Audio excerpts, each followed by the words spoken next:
Am I not the most powerful man alive? Welcome back to my dark corner of this sick world. The like button is right there. I have no stomach for this. British director Michael J. Murphy is one of our favourite low-budget filmmakers, and not just ours. Amaze us with this spectacle. Indicator have restored his films for a comprehensive box set.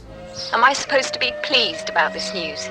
Whether this is the best use of anybody's time and resources, I really couldn't say, but it enables us to look at Murphy's obsession with the legend of Tristan and Iseult, a story he filmed 3 times, first in 1970. This does start with some reading, as the film is incomplete, and... Oh. Okay, may as well do this properly. Where's disc 4?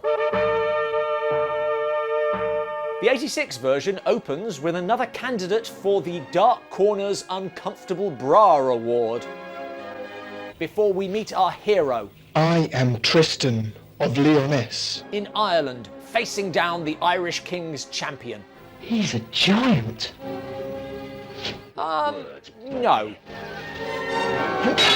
Winning the duel also wins him the Princess Iseult. I am not a prize to be won by some bold, cunning knight. You kind of are, but not for Tristan. He's won her for Mark, King of Cornwall. I fear he will be monstrous. Little older than you, but no need to be rude.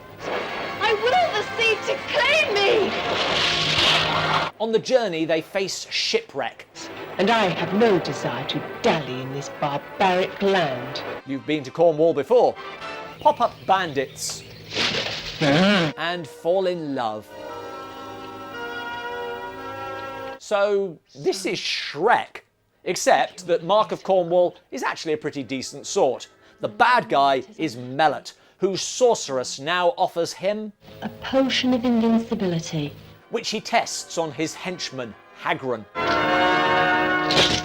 Breaking an axe not being the acid test of invincibility, there's also a fight. Now I do believe in sorcery. And yet, Melot doesn't drink the potion. Meanwhile, caught between her love for Tristan and duty to Mark, Iseult settles in. Whatever I ask, will you do? However sinful. my life is to serve you. Looks like both men are out of luck. Actually, she's asking her maid, Branwain, to sleep with Mark in her place while she goes to visit Tristan. A plan that relies on it being dark and the king being pissed. Iseult! God forgive us. I hadn't thought of that. And she slips back under cover of daylight. They get away with this for months before Melot twigs. What deception is this? And a fight ensues. Really should have taken that potion. The dutiful Iseult remains with her unbelievably understanding husband. Iseult sought forgiveness from her king and strove to restore respect from his court. While Tristan heads for Brittany and finds a spare. Iseult of the White Hands, I am called. He marries her but refuses to sleep with her as he is still in love with the original Iseult. Who is the most faithful of all womankind? Not sure her husband would agree. Tristan returns to Cornwall. Long have I waited for you to come from your bride's bed. You're married too? My problem with this story, which differs in some ways from the legend, is that Tristan and Iseult are horrible people. I have way more sympathy with their spouses. Now Melot returns, having finally drunk the potion. But of course, loyal Hagron. We are both invincible. That should make the final fight interesting. Hagron! Well, Hagron drunk the potion years ago. It's bound to wear off over time. I am invincible. But Melot... I will not die! You cannot kill me! I am invincible. Invincibility isn't all it's cracked up to be. So, Tristan has saved the kingdom. It is my honour to serve the king and Queen Iseult. Especially the Queen, if you know what I mean. 13 years later, Murphy returned to Tristan. So, you want me to tell you about my life? Not really. Retelling the story almost scene for scene and frequently line for line. I have no stomach for this. There are improvements. The invincibility potion is tried. Tomorrow you will be invincible. Do not kill me! And immediately debunked. No blade will pierce his skin? You've lost your mind. But elsewhere, the leads come across as even more selfish because their respective sidekicks, Branwain and Corvinal, are in love. I hope one day we will be more than friends. But Branwain is still expected to sleep with King Mark. No, for love's sake, do this, please. What about my love, you selfish cow? While Corvinal is tortured to give up his master. Tristan seems aware of the problem. How cruel you to sacrifice Branwain like this. No, Iseult, this cannot be. Which doesn't stop him from continuing to sacrifice her for the next 6 months. When? We have been selfish enough. I couldn't go a month longer. Then it's over to Brittany to mess with other Iseult. I did as you wanted. I married you. I can do no more. Should I have mentioned this before we got hitched? Maybe. Again, Tristan heads home to Cornwall, but in this version, Mellot, now called Andret, attacks Brittany first. This must not happen. Not here. Forcibly taking other Iseult next to the corpse of her father, while Tristan renews his acquaintance with his own father's wife. Mark is his father in this version. I wouldn't have thought it was possible to make these two any less sympathetic, but damn. I want more than your friendship. Where is your monster, Corvinal? At least let them kiss. And on to the end. I will not die. I will not die! The story is flawed. It's not helped by the extraordinary cheapness. I fight with metal. You say that.